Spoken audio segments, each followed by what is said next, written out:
నల్లపరెడ్డి శ్రీనివాసరెడ్డి గారి అన్న కుమారుడిని. నేను 1993 బై ఎలక్షన్లోను, ఆ తర్వాత జరిగిన జనరల్ ఎలక్షన్స్ లోను కోవూరు నియోజకవర్గానికి ఎలక్షన్ ఇన్ఛార్జిగా పనిచేయడం జరిగింది. అతిపెద్ద భారీ ఊరేగింపు మరియు మీటింగులకు సంబంధించి అందులో నేను పాల్గొనడం జరిగింది. నేను మరికొంతమంది మిత్రులతో వెళ్తూ ఉండగా మొదటి నుంచి చివరి వరకు సాగిన ఆ ఊరేగింపులో కొన్ని గంటల పాటు కొన్ని వందల మంది, వేల మంది దూషణల పర్వం కొనసాగింది రాజేంద్ర ప్రసన్నాల మీద. వాళ్ళు నిన్న ప్రెస్ మీట్ పెట్టడం ద్వారా బ్లాక్ మెయిలింగ్ చర్యలకు పాల్పడ్డారు. వాళ్ళని దూషించడమే కాకుండా కుటుంబాన్ని మొత్తం దూషించారు. ఈ తరం నల్లపరెడ్డి వాళ్ళందరూ ఇంతేరా అని అనడం చాలా దగ్గరలో వినపడింది. వాళ్ళందరికీ నా విన్నపం, దయచేసి అందరినీ అలా ఒకే ఘాటు కట్టివేయడం సరైన చర్య కాదు. మీ అందరికి ఒక్కసారి చేతులు ఎత్తి నమస్కరించి వేడుకుంటున్నాను. బ్లాక్ మెయిలింగ్ పాల్పడ్డ వాళ్ళని మాత్రమే పేర్లెత్తి దూషించండి. ఇది వెన్నుపోటు రాజకీయాల పరాకాష్ట.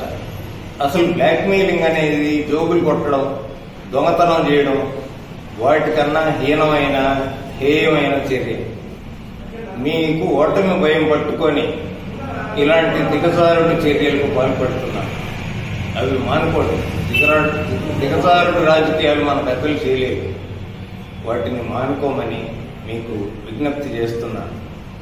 మీరు అలాంటి చర్యలకు పాల్పడి కుటుంబంలో అందరి పరువు ప్రతిష్టలు దిగజారుస్తున్నారు. ఇది మీకు సరైన పద్ధతి కాదు.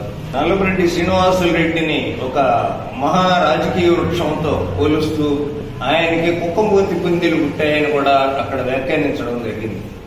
మా పెద్దలను అనుసరించే మేము ప్రతిష్ట దిగజార్చని విధంగా గౌరవప్రదమైన జీవితాన్ని మిగతా 3 కుటుంబాల వారు, ఒక్క ఈ రాజేంద్ర ప్రసన్నాలు మాత్రం మరీ దిగజారుడు రాజకీయాలకి పాల్పడుతున్నారు. వీరు ఓడిపోవడం ఖాయమని తేలిపోయింది కాబట్టి మరీ ప్రతిష్ట దిగజార్చుకొని మా ప్రతిష్ట కూడా దిగజార్చుతున్నారు. వేమిరెడ్డి దంపతుల గురించి ప్రస్తావిస్తూ నడమంత్రపు సిరి అని ప్రస్తావించాడు ప్రసన్న. వేమిరెడ్డి ప్రభాకర్ రెడ్డి గారి తండ్రి పెద్ద మైకా మైనర్. అంటే 75 ఏళ్ల నుంచి వాళ్ళు ధనవంతుల కుటుంబం. ప్రభాకర్ రెడ్డి గారు ఎన్నో వ్యాపారాలు 45 ఏళ్ల నుంచి నిర్వహిస్తున్నారు. వాళ్ళకి నడమంత్రపు సిరి కాదు. వాళ్ళు 75 సంవత్సరాలుగా సిరి ఉన్న కుటుంబమే. వాళ్ళ దగ్గర ఎంతో లబ్ధి పొందుతున్నావు. వాళ్ళని నీచాతి నీచంగా నికృష్టంగా దూషించడం సంస్కారహీనం. రాజకీయాలు సంస్కారయుతంగా చేయడం నేర్చుకో. నీ పద్ధతి మార్చుకో.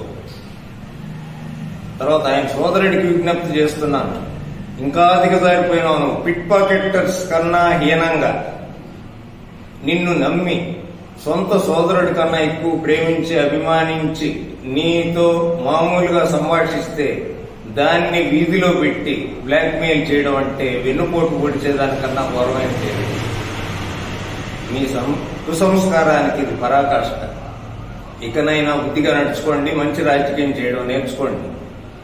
మీరు ఓడిపోవడం ఖాయమని తేలిపోయింది కాబట్టే ఇంత నికృష్టానికి పాల్పడుతున్నారు. ఇలాంటివి మానుకోమని కుటుంబాల 4 కుటుంబాల పొరుగు తీయొద్దని విజ్ఞప్తి చేస్తున్నాను.